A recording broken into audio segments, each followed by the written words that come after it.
تمام تعریفیں، حمد و ثنا اللہ تعالیٰ جل مجدہ الکریم کے لیے۔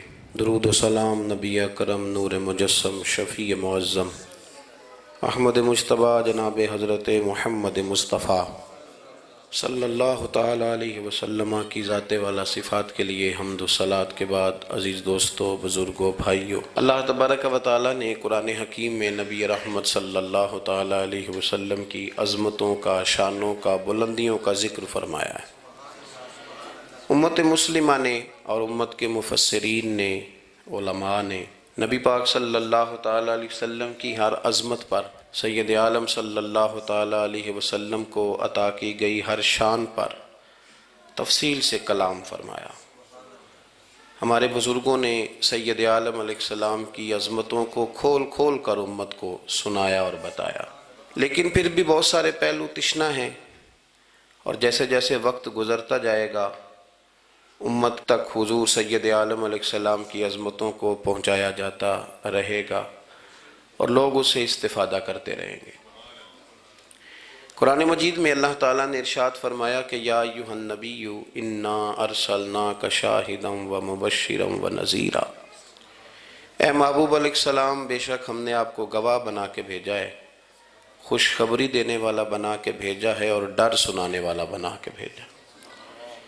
پھر فرمایا وَدَاعِيًا إِلَى اللَّهِ بِإِذْنِهِ، اور ہم نے آپ کو اللہ کی طرف دعوت دینے والا بنا کے بھیجا ہے اس کے اذن کے ساتھ، وَسِرَاجًا مُنِيرًا، اور آپ کو چمکتا ہوا آفتاب بنا کے بھیجا ہے۔ دنیا کے اندر انسان میں جو چیز اسے رغبت دیتی ہے، جو اس کو عمل پر ابھارتی ہے، وہ اس کا عقیدہ اور اس کی سوچ ہوتی ہے۔ انسان کے جو افکار ہوتے ہیں نا، جو اس کی سوچیں ہوتی ہیں، وہ اس کے عمل کو مرتب کرتی ہیں۔ انسان کا جس طرح کا نظریہ ہوتا ہے، پھر وہ زندگی میں عمل بھی اسی طرح کے کرتا ہے، لوگوں کے بیچ رہ کے وہ وقت بھی اسی طرح ہی گزارتا ہے۔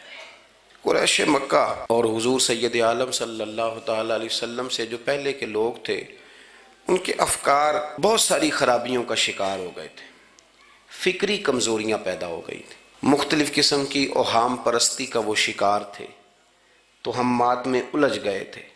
حج کا موقع آیا ہے تو اب انہوں نے قبولیت کا یہ نظریہ گھڑ لیا ہے کہ ننگے ہو کے معاذ اللہ طواف کریں گے بیت اللہ کا۔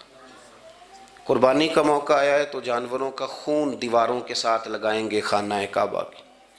اور قرآن حکیم ہمیں یہ بھی بتلاتا ہے کہ جب حج کر کے لوٹتے ہیں تو اب دروازوں سے نہیں گزرنا، اب ہم نے کوئی اور رستے پھلانگ کے گھروں میں آنا ہے، اس لیے کہ ہم نیک ہو کے آئیں۔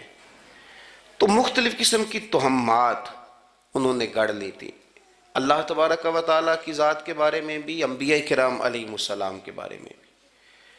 قرآن مجید ہمیں کہتا ہے کہ یہودیوں نے جناب عزیر علیہ السلام کو اللہ کا بیٹا کہا، عیسائیوں نے معاذ اللہ حضرت عیسیٰ علیہ السلام کو اللہ کا بیٹا کہا۔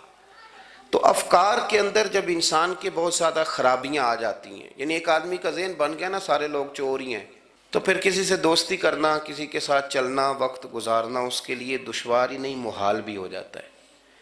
اور اگر انسان محسوس کرنے لگتا ہے نا کہ یار نہیں، ایسا نہیں ہے، یہ میرے رسول کریم کی امت ہے، اور حضور علیہ السلام نے فرمایا میری امت کبھی گمراہی پر جمع نہیں ہوگی، تو امت میں خیر ہے، ہمیں خیر کو تلاش کرنا چاہیے۔ پھر انسان آہستہ آہستہ نرم ہونے لگتا ہے، لوگوں کو گنجائش دینے لگتا ہے، اور ان کی باتوں کو، ان کی کمزوریوں پر وہ استدلال کرتا ہے کہ یہاں کمزور پڑ گئے ہوں گے، یہاں یہ مسئلہ ہو گیا ہوگا۔ وہ کسی نے کہا تھا کہ جانے کس عمر میں جائے گی یہ عادت میری، روٹھنا اس سے تو اوروں سے الجھتے پھرنا۔ کئی دفعہ یوں بھی ہوتا ہے۔ تو ہمارے ہاں افکار میں اگر حسن رہے، تازگی رہے، خوبصورتی رہے۔ اب بھی کچھ لوگ ایسے ہیں جو اعتدال کا رستہ چھوڑ جاتے ہیں۔ صوفیاء کی جماعت میں جب سے ملنگوں نے قدم رکھا ہے، اور بہت سارے ایسے لوگ جو کہتے ہیں کہ نہیں تمہیں نہیں پتہ، بات معرفت کی ہے، تو ان لوگوں نے بھی خرابی پیدا کر دی۔ پھر اس کا نقصان یہ ہوا کہ کچھ دانشوروں نے، شعراء نے، سیاستدانوں نے معاذ اللہ یہاں تک کہنا شروع کر دیا کہ جو جس کو بھی پکارتا ہے کسی نہ کسی روپ میں اللہ کو ہی پکارتا ہے۔ افکار میلے کر دیے۔ بھئی اگر جس کو بھی جو پکارا جا رہا تھا تو وہ معاذ اللہ اللہ کو ہی پکارا جا رہا تھا، جس کے سامنے جو جھکتا تھا تو کوئی نہ کوئی اس کے ہاں توحید پائی ہی جاتی تھی، تو پھر اللہ کے رسول بتوں کے خلاف کیوں جہاد کرتے رہے؟ پھر لا الہ الا اللہ کا کیا معنی ہوا؟ تو ایک تو وہ طبقہ آیا، پھر ایک الحاد اور بے دینی کا رویہ کچھ لوگوں نے یہ بھی اختیار کیا کہ معاذ اللہ انہوں نے مسبب الاسباب کی بجائے لوگوں کو اسباب پر زیادہ توکل کرنے کا معاذ اللہ درس دیا، دعاؤں سے کام نہیں چلتا، خالی نعروں سے بات نہیں بنتی۔ اس کو یہاں تک لے گئے کہ اگر آج انہیں حضور کا کوئی معجزہ بتایا جائے، کسی کرامت کی بات کی جائے، اللہ تبارک و تعالیٰ کی طرف سے عطا کردہ کسی انہونی ایسی بات میں جس میں خالصتاً قدرت الہی کا دخل ہو، تو ان لوگوں کے لیے ماننا مشکل ہو جاتا ہے، کیونکہ انہوں نے زور ہی اس بات پہ دے دیا ہے۔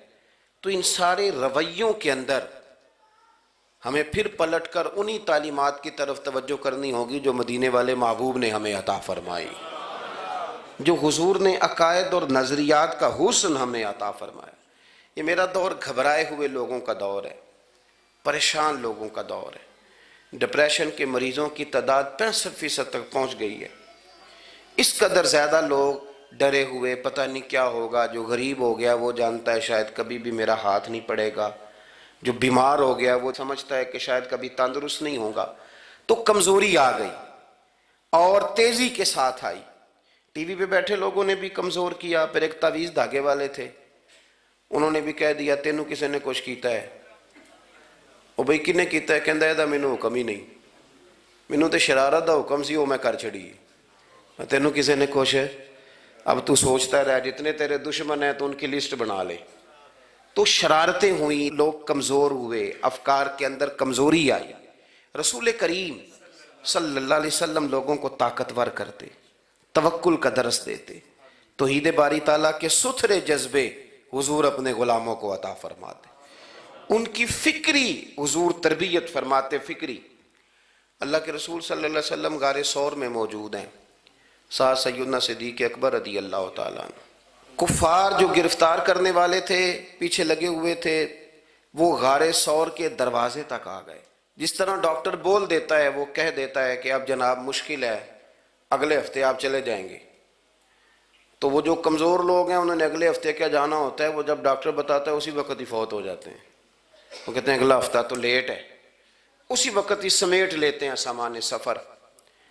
اور کچھ لوگ ایسے تھے، ڈاکٹر نے کہا کہ جناب آپ کی رپورٹس بتاتی ہیں کہ آپ بہت جلدی چلے جائیں گے، تو انہوں نے کہا جناب آپ جو کہہ رہے ہیں اپنے علم کے مطابق کہہ رہے ہیں، پر ہونا تو وہ ہے جو میرا رب کریم چاہے گا۔ یہ وہ جذبات ہیں جو ہمیں رسول کریم علیہ السلام نے عطا فرمائے۔ دیکھو حضرت ابوبکر صدیق رضی اللہ تعالیٰ عنہ کے ساتھ حضور غار ثور میں موجود ہے۔